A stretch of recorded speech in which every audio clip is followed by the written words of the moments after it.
When I first read the ad, I thought it had to be a joke. Wanted, night guard for Shadowland theme park. No experience required. Generous pay for overnight shifts. It was almost too good to be true. Shadowland. Just reading the name brought back fuzzy memories from my childhood. TV commercials filled with flashing lights, giant clowns, and rides that seemed bigger than life. But Shadowland had been abandoned for years, left to rot after a string of bizarre accidents had forced it to close. Still, I needed the money, and the pay was better than anything else I could find. So, I dialed the number. A man answered on the first ring. "Yes, this is Mr. Dunham. You're calling about the night guard position?" His voice was strange, smooth, but too calm, like he already knew I'd be calling. We arranged an interview for the next day. When I arrived, the sun was setting, casting a rusty light over the park's faded entrance sign.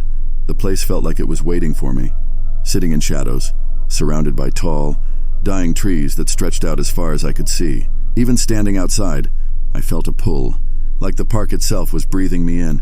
Mr. Dunham waited by the front gate, tall and thin, wearing a dark coat that blended into the shadows. His eyes were piercing, taking in everything around him. "Ready for the job?" he asked. No trace of a smile. I swallowed, pushing down the strange unease prickling at the back of my mind. "Yeah, I think so." "Good. Just remember," he said slowly, "stick to the rules." Then he handed me an old radio, a flashlight, and a slip of paper, yellowed and crinkled with age. "You'll find these useful." He didn't stick around to say goodbye. He just disappeared into the dark, leaving me alone in front of that sprawling, empty park. The first few hours were quiet. The only sounds were the occasional rustle of wind through broken windows and the creak of rusted metal from the rides. I tried to keep busy, patrolling the empty pathways and checking the buildings as instructed. Most of the rides were blocked off, dark and crumbling, surrounded by fallen leaves and shadows that stretched far beyond the beam of my flashlight. I reached the security booth around midnight, a small, cramped room with a metal chair and a dusty desk covered in old security monitors that barely worked. The list of rules Mr. Dunham had given me sat on the desk. I skimmed them, smirking to myself, but my eyes couldn't help lingering on each line. Stay inside the park boundaries between midnight and 6 a.m. If you hear music, do not follow it. If you see someone in costume, leave the area immediately. At 3:33 a.m., close your eyes and count to 30. No matter what happens, don't open them until you're done. When your shift ends, leave the park immediately. Do not look back. The rules were strange, even unsettling. But I brushed it off. It was probably just a scare tactic to keep out the weak-hearted, to see who would last. Around 2 a.m, the park seemed to shift. The shadows grew longer, darker, and I felt something watching me. I heard it first, soft, like a lullaby drifting on the wind, faint and out of place. Music, winding through the silent rides, seeping into the empty paths. It sounded distant, but close enough to pull me in. Rule 2 flashed in my mind. If you hear music, don't follow it. I gripped my flashlight tighter, forcing myself to stay put, but the music was hypnotic, like a faint memory half remembered, and I found myself walking toward it, the melody guiding me deeper into the park. The sound led me to the funhouse, a building that looked like it had been built straight out of a fever dream. Its bright colors were faded, the paint peeling, and the grinning clown above the entrance looked cracked. Its smile twisted into something sinister under the dim light. My feet moved on their own, carrying me through the door and into the dark. Inside, the smell hit me first, stale air mixed with something metallic and rotten. I fought the urge to gag, focusing instead on the music that seemed to echo off the warped mirrors lining the walls. I kept moving, my flashlight beam trembling as it bounced off the distorted reflections. My face looked back at me, twisted, stretched in ways that didn't look human. I shivered, quickening my pace, desperate to find my way out. But as I turned a corner, I froze. There, standing in the middle of the room, was a figure dressed in a bright, dirty clown costume, its colors faded and streaked with grime. The figure was still, its face hidden behind a mask with a grin too wide, too forced. The eyes were black pits, empty, like holes burned into the mask. My pulse thundered in my ears, and my stomach turned. I remembered the third rule. If you see someone in costume, leave the area immediately. I took a step back, then another, keeping my gaze fixed on the figure as I slowly edged toward the exit. But as I moved, the clown turned its head to follow me, the grin never changing, its gaze locked on mine. I stumbled out of the funhouse, nearly tripping over my own feet, my heart racing as I fought the urge to scream. The music had stopped, replaced by a heavy silence that pressed down on me, thick and suffocating. When I made it back to the booth, I sank into the chair, gripping the edges of the desk as I tried to steady my breathing. The air was still, cold, the only sound the hum of the barely functioning monitors flickering in and out. I glanced at the clock. 3:31 a.m., 2 minutes until 3:33. A chill crawled down my spine as I remembered the fourth rule. I didn't want to know what would happen if I ignored it. So, when the clock hit 3:33, I shut my eyes and counted to 30, my hands clenched into fists. 1, 2, 3. The silence grew colder, thickening, pressing against my skin like icy fingers. And then, just behind me, I heard it, a low, raspy breathing, followed by a slow, deliberate whisper that sounded like it was coming from inside my own head. 21. The whispering grew louder, twisting into something darker, layers of voices overlapping, each one calling my name, pulling at me, taunting me. The smell of decay filled the room, and I felt something cold brush against my neck, leaving a trail of goosebumps in its wake. 30. I opened my eyes, gasping for air. The booth was empty, the presence gone, but the stench lingered, sickly sweet, like something rotting beneath the floor. I barely made it to the end of my shift. The moment dawn broke, I grabbed my things and stumbled out of the park. Refusing to look back, the image of that figure seared into my mind. But as I reached my car, I noticed something on the hood, a piece of paper, folded and yellowed, with a single line written in smudged ink. Remember who you are. They can only take what you give them. I crumpled the note, my hand trembling. I didn't understand what it meant, but I had the uneasy feeling that I was already in too deep, that this wasn't something I could just walk away from, but the pay was good. That's what I told myself as I drove away, trying to shake off the lingering sense of dread. It was just one night, I thought. I could handle a few more. I had no idea what Shadowland had in store for me next. The second night at Shadowland was worse, much worse. The park felt different, more alive somehow, as if it had sensed my fear the night before and was feeding on it, growing stronger. I tried to convince myself it was just my imagination, but deep down, I knew better. The silence felt heavier, the shadows darker. I could feel the place watching me, as though it was waiting for me to slip up. I settled into the security booth, trying to ignore the chill crawling up my spine. I glanced at the list of rules on the desk, my fingers tracing over the ink, which looked more faded than I remembered. The rules were still there, staring back at me, a grim reminder of the park's twisted logic. But something was different. A new rule had appeared at the bottom, written in shaky, almost frantic handwriting. 6. Do not speak to the voices. No matter what they say, they will try to trick you. My stomach turned as I read it, a sick feeling creeping into my gut. The new rule felt like a warning, something left behind by someone who hadn't made it out. I told myself it didn't mean anything, but a voice in the back of my mind whispered otherwise. I took a deep breath and stepped outside, beginning my rounds. The night was still, the only sounds my own footsteps echoing through the empty pathways. The rides loomed around me, their shapes twisted and eerie in the dim light. Each step felt heavier, like I was walking through water, the air thick with a sense of dread that clung to my skin. About an hour into my shift, I heard it again, the music. It was soft at first, barely audible, drifting through the air like a memory. But as I walked, it grew louder, each note wrapping around me, pulling me toward its source. It sounded like a music box, a haunting melody that filled me with a strange, unsettling nostalgia. I wanted to ignore it, to follow the rule and stay put, but the sound was hypnotic, and before I knew it, I was moving toward the source. The music seemed to lead me, drawing me deeper into the heart of the park. It led me to the Ferris wheel. The Ferris wheel was massive, its rusted frame towering over me, each car creaking as it swayed in the wind. The seats were empty, but as I stared up at them, I felt a strange sense of familiarity, as though I'd seen this place before, lived it somehow. The music grew louder, wrapping around me like a blanket, muffling everything else. And then, I saw her.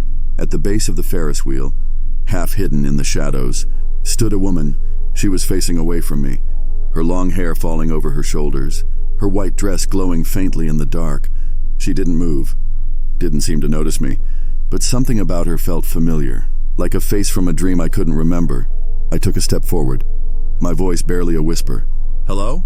"Are you lost?" She didn't answer. She just lifted her arm, pointing up at the Ferris wheel, her finger trembling as though afraid. I followed her gaze, my heart pounding as I looked up at the empty cars, each one swinging gently in the breeze. And then, in the highest car, I saw it, a shadowy figure, sitting perfectly still, watching me from above. Its face was blank, featureless, but somehow filled with a malice that sent a chill down my spine. I couldn't look away, trapped in its gaze, my body frozen in place. The woman turned to face me, her eyes wide and empty, her mouth stretched into a silent scream. Her face flickered, shifting into a dozen different expressions, each one more desperate than the last. I took a step back, my heart racing, my mind reeling.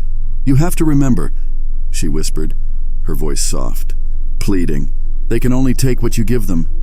Her words hit me like a punch to the gut, stirring memories I'd buried deep, fragments of faces and places that felt distant and unreal.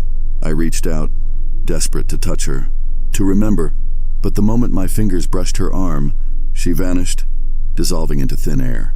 The Ferris wheel creaked, its metal groaning under an invisible weight. I took a step back, nearly stumbling as I turned and ran, the music still echoing in my mind, twisting into something darker, more sinister. I barely made it back to the booth, slamming the door behind me, my hands shaking as I sank into the chair. The room felt colder, the shadows pressing in around me, as though the walls themselves were closing in. I could still feel the woman's words lingering in my mind, a warning that I couldn't shake. I glanced at the clock. 3:31 a.m. My stomach twisted as I remembered the fourth rule. I didn't want to close my eyes, didn't want to feel that presence again, but I had no choice. I took a deep breath and shut my eyes, counting to 30, each number a lifeline, a desperate attempt to hold on to my sanity. 1, 2, 3. The silence thickened, pressing down on me like a weight. And then, just behind me, I heard it, a faint, raspy whisper, so close it felt like it was right inside my head. 20, 21. The whispering grew louder, overlapping voices calling my name, twisting into words I couldn't understand. The air turned cold, and I felt something brush against my shoulder, a light, sickly touch that sent a shiver down my spine. 30.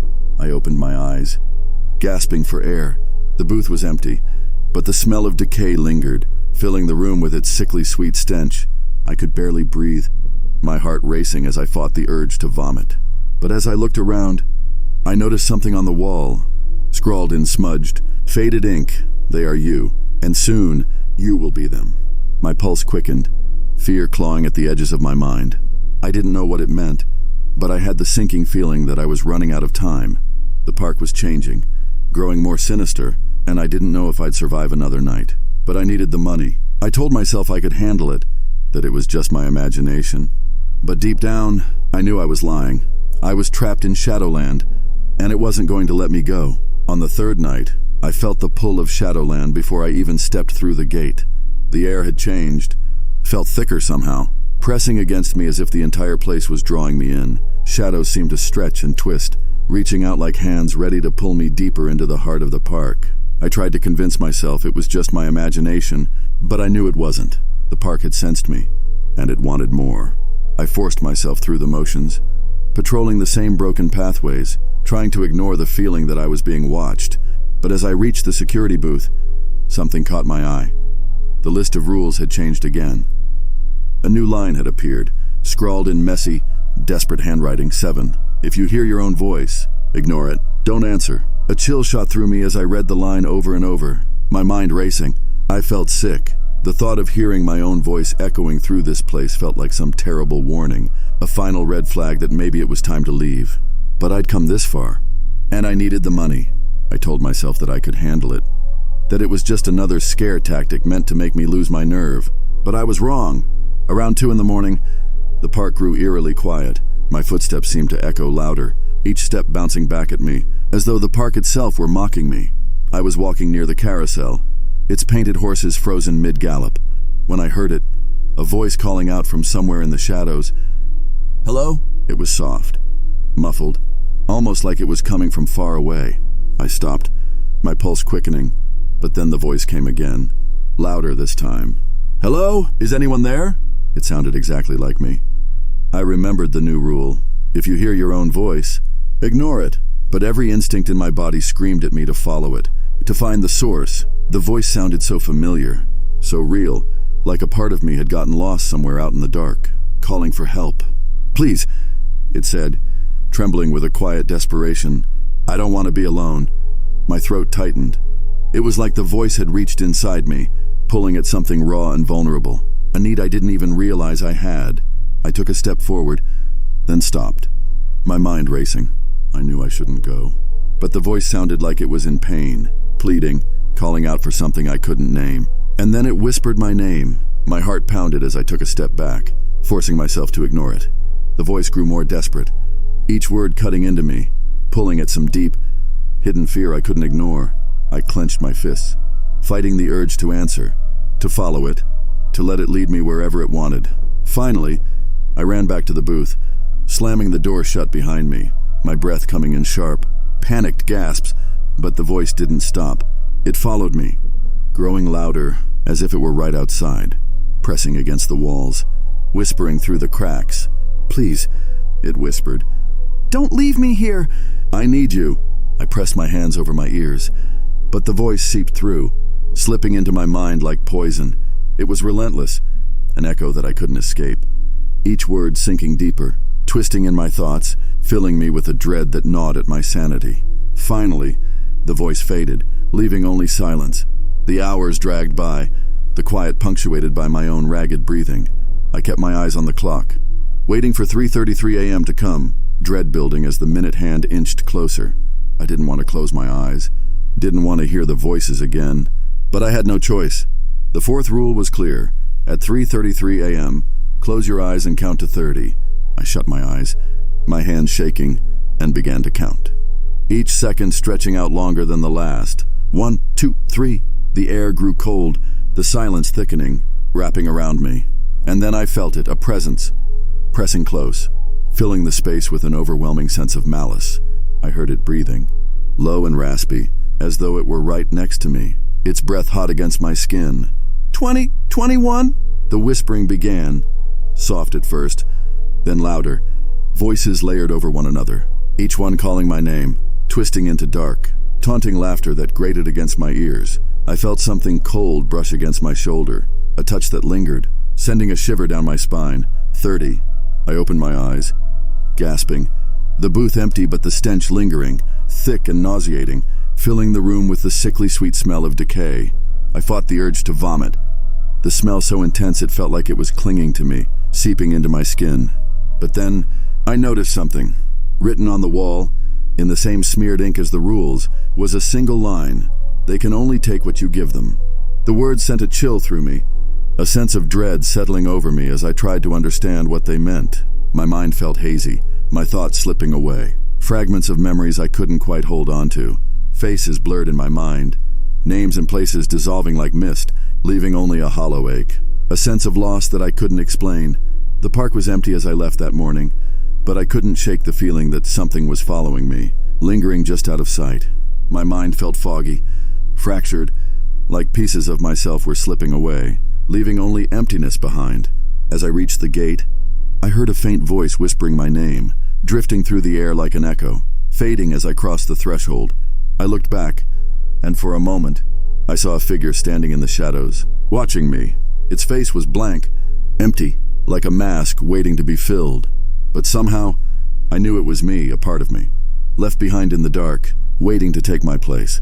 I turned away, my heart pounding, the memory of the night slipping through my fingers, fading like a dream. But as I walked away, I couldn't shake the feeling that something inside me had changed, that I was leaving a part of myself behind, a piece I could never get back. And as I disappeared into the morning light, I knew one thing for certain: Shadowland wasn't finished with me. The fourth night was like walking into a trap that I knew was waiting for me but couldn't avoid. Shadowland seemed to breathe, watching me from every corner. Each step I took felt heavier, as if the ground itself were holding me back, pulling me deeper. By now, the security booth felt like a prison cell, and I barely recognized the place. The list of rules sat on the desk, but the ink was smeared and faded, as if the words themselves were disappearing. Only one line remained, written in a shaky, frantic hand: 8. Surrender. It's the only way. I stared at that word. Surrender. and felt a chill ripple through me. Something inside me knew what it meant, but I didn't want to accept it. I'd thought I could handle a few nights of eerie silence and strange encounters, but this was something far worse. Shadowland was demanding something from me, something that ran deeper than fear. I left the booth, telling myself that I just had to make it through until morning. But as I walked through the empty paths, the air grew colder, the silence thickening with each step. Like the park itself was closing in, rides towered above me, casting twisted shadows that stretched out, reaching, like hands ready to grab me. I was certain I wasn't alone. Around 2 a.m, the music started. It was louder this time, filling the air with a warped, haunting tune that drilled into my mind, twisting with each note. The sound was different, more insistent, like it was luring me somewhere I didn't want to go, but I didn't seem to have a choice. The music led me to the funhouse, its entrance gaping open like a dark mouth. The painted clown above the door stared down with wide, empty eyes, its grin distorted and broken. I knew I shouldn't go in, but my feet moved on their own, carrying me forward. Inside, the smell was overwhelming, decay and rot. Like something long dead had been left to fester. The mirrors lined the walls, each one warped and cracked, twisting my reflection into something monstrous. As I moved through the maze, the air grew colder, pressing against me like icy hands. My reflection followed, its face stretching and twisting, eyes hollow, mouth stretched into a grin that wasn't mine. Then, in a voice that was almost my own, it spoke. "They can only take what you give them." The words hit me like a punch, echoing in my mind, filling me with a dread that gnawed at the edges of my sanity. I backed away, feeling my stomach twist as my reflection's grin grew wider, more sinister. I could feel it pulling at me, tugging at my thoughts, unraveling who I was. I ran, stumbling out of the funhouse, the laughter following me, twisting in my mind like a dark echo that I couldn't shake. I barely made it back to the booth, my hands shaking as I clung to the desk. But something was different. The room felt colder, darker, and the shadows seemed thicker, pressing in from all sides. I glanced at the clock. 3:31 a.m. Dread pooled in my stomach as I remembered the 4th rule. I didn't want to close my eyes, didn't want to feel that presence again, but I knew I had no choice. I took a deep breath, shut my eyes, and began to count. 1, 2, 3. The air grew colder, and I felt it, a presence pressing close, filling the space around me with a sense of malice so thick it was suffocating. It was as if the darkness itself had come alive, wrapping around me, whispering in my ears. 20, 21! The voices grew louder, twisting into a cacophony of words and laughter that grated against my mind. I felt something cold brush against my shoulder, lingering, as if daring me to open my eyes. 30. I opened my eyes, gasping, but the booth was empty. The smell of decay lingered, sickly and overpowering, and I fought the urge to gag, feeling a strange emptiness settle over me, a hollow ache that filled me with a dread I couldn't explain. And then I saw it. Scrawled on the inside of the booth door was a single line, written in the same faded, smudged ink, "They are you, and soon you will be them." The words sank into my mind, filling me with a cold, creeping realization. I was losing myself, piece by piece. My memories felt fractured, my thoughts slipping through my fingers like sand. I could barely remember my own name, details of my life fading like the ink on the rules. I stumbled out of the booth, desperate to escape, but as I stepped outside, the air felt heavier, the silence more oppressive. I felt like I was being watched from every shadow, 1,000 unseen eyes tracking my every move. And then, I saw them. Figures began to emerge from the darkness, pale and ghostly, each one a distorted echo of a person long gone. They drifted through the park like lost souls, their faces blank, eyes hollow, mouths stretched into silent screams. I knew, deep down, that these were the people who had come before me, trapped here. Fragments of souls claimed by the park. The figures moved closer, reaching out with skeletal hands, their faces twisted into expressions of despair. I backed away, my heart racing, but there was nowhere to go. The shadows closed in, their fingers reaching, pulling, ready to drag me into the dark. A voice whispered in my mind, soft and insistent. "Surrender." The word echoed, filling me with a strange, terrible longing. It was as if a part of me wanted to give in, to let the park take me, to become one of the lost souls that wandered its paths.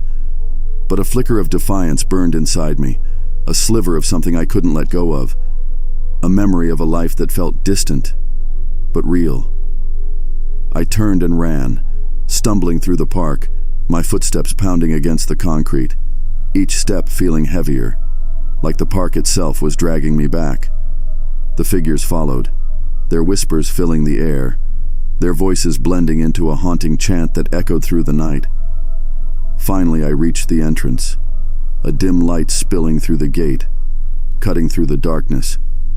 I pushed forward, my legs trembling, my mind a blur of fear and exhaustion.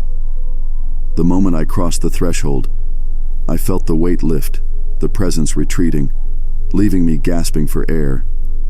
But as I looked back, I saw it, a figure standing in the shadows, watching me with hollow, empty eyes.